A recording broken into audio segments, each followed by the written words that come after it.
Selamat datang di podcast Fakultas Hukum Universitas Pasundan.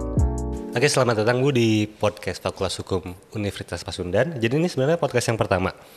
Rencananya kita bakal bikin serial dan di podcast pertama ini kita bakal ngebahas soal bukan anak hukum.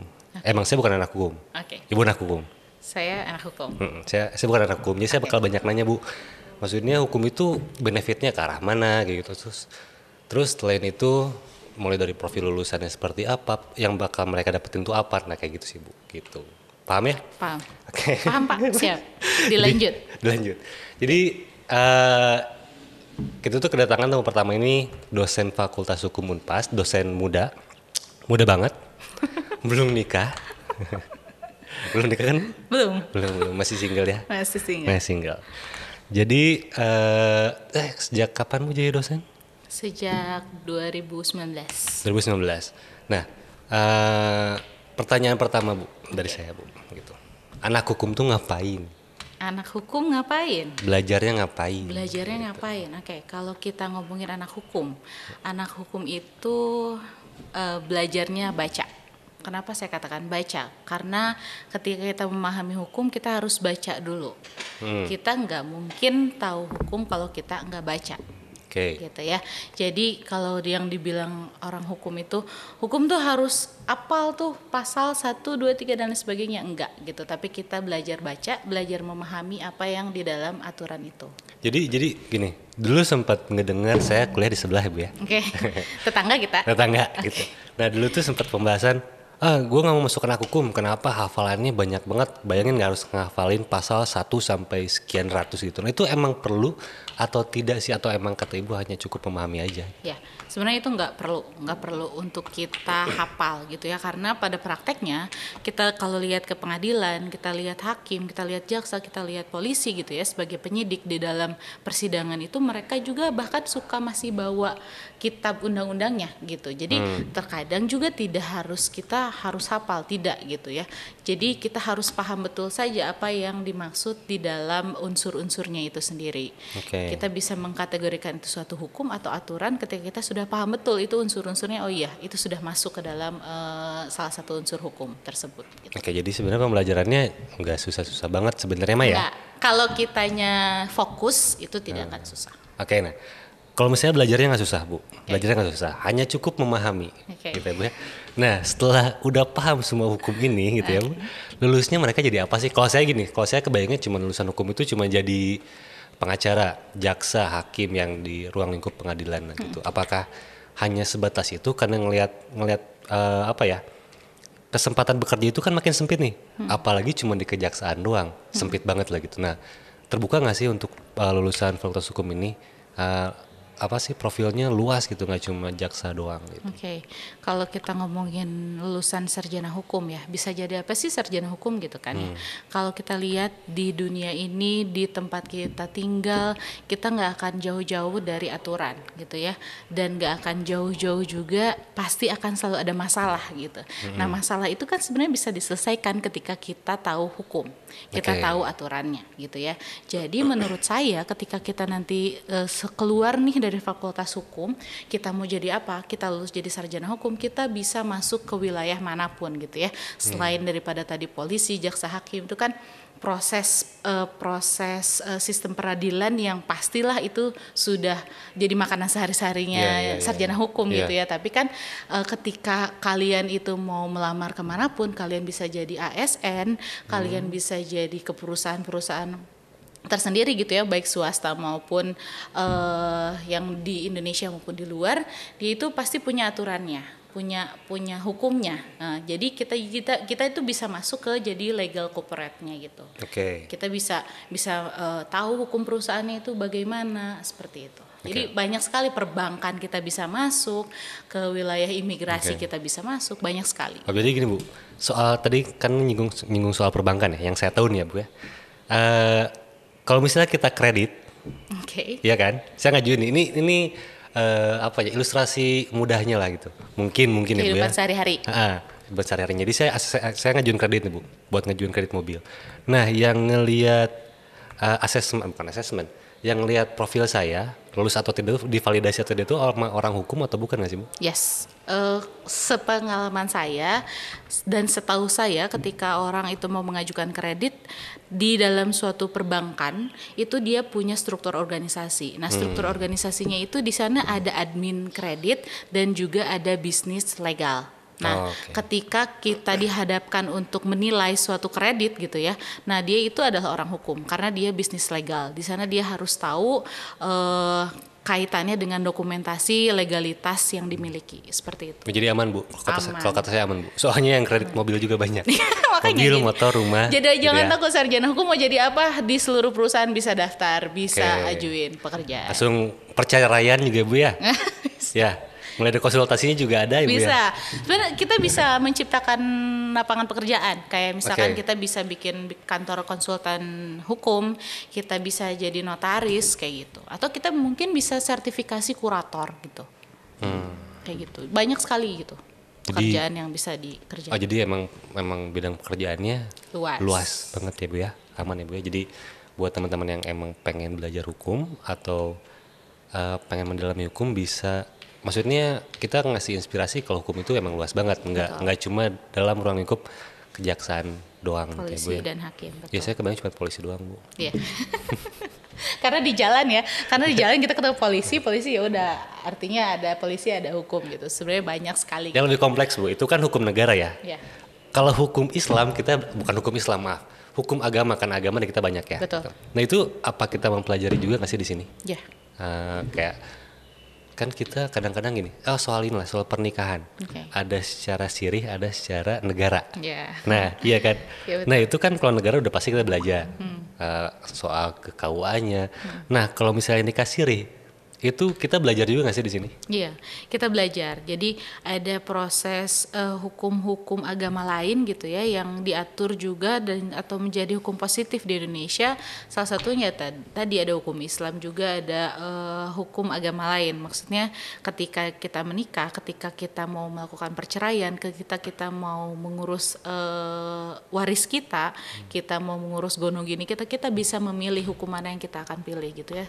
Kalau tadi kaitannya aturannya atau kita belajar nggak sih Bu hukum nikah siri itu bagaimana, nanti kita akan belajar dalam hukum Islam bagaimana rukun-rukun Islam ketika syarat-syarat apa saja yang ketika nanti mau menikah itu apa aja aturan itu ada gitu. Jadi Bu, hidup kita tuh banyak banget aturan ya Bu ya. Ya banyak aturan. Mulai dari mau nyicil mobil, betul. Ada orang hukumnya. Mau cerai, mau nikah, betul. Ada orang hukumnya gitu ya.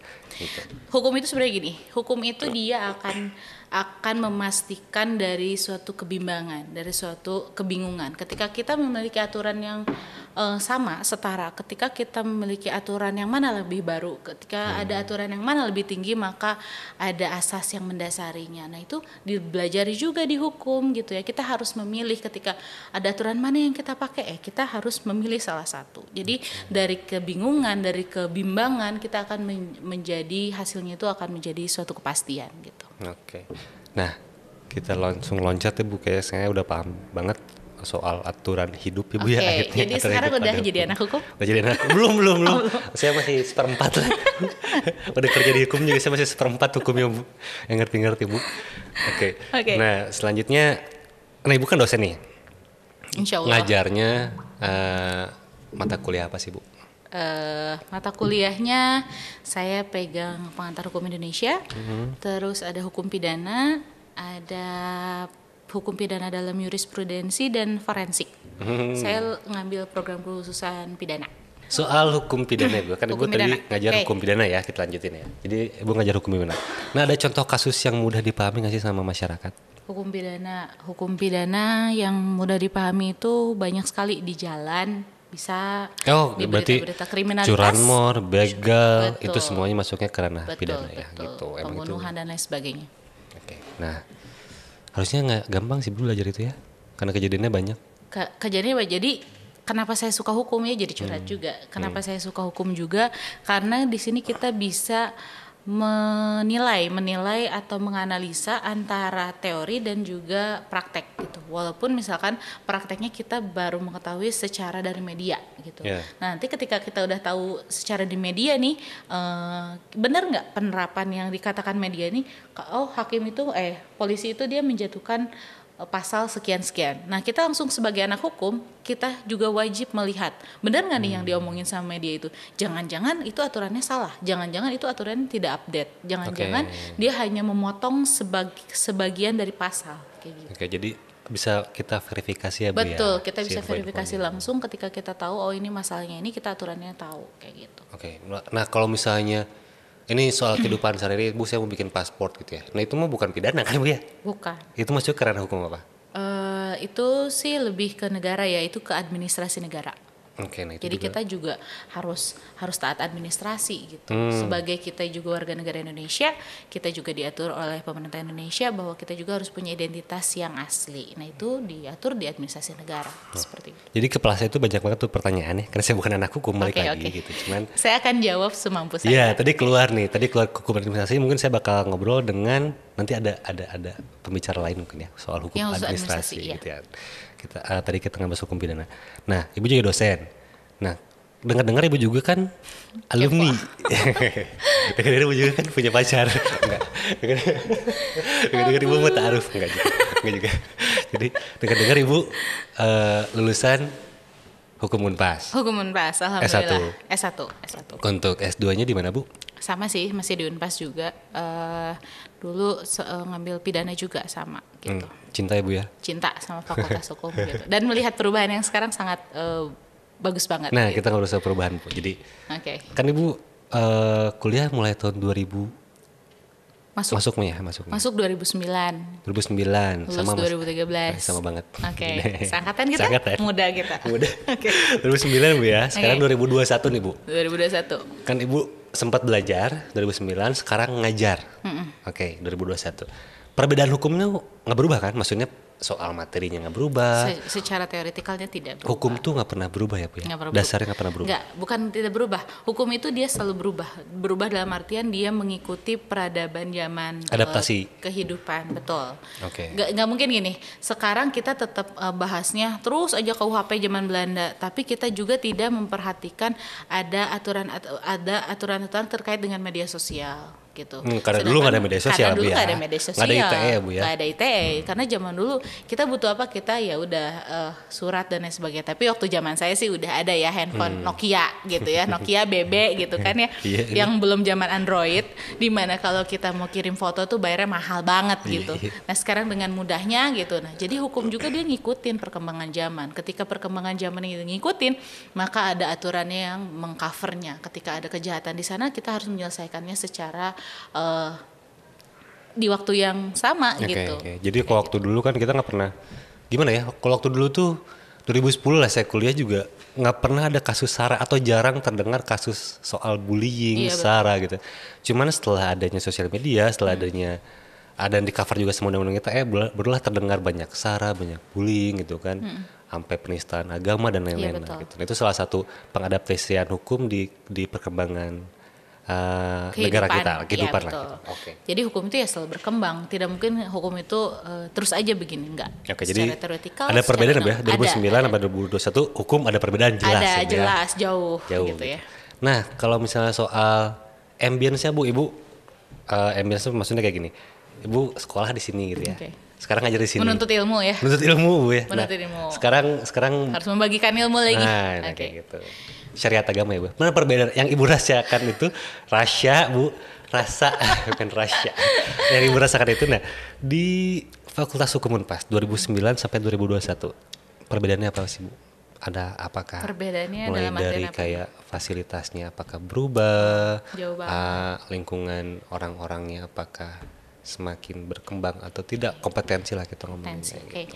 Kalau kita lihat dari infrastruktur ya, dari kelengkapan dan lain sebagainya, sekarang hukum Unpas jauh lebih memadai, lebih mengikuti perkembangan zaman gitu ya.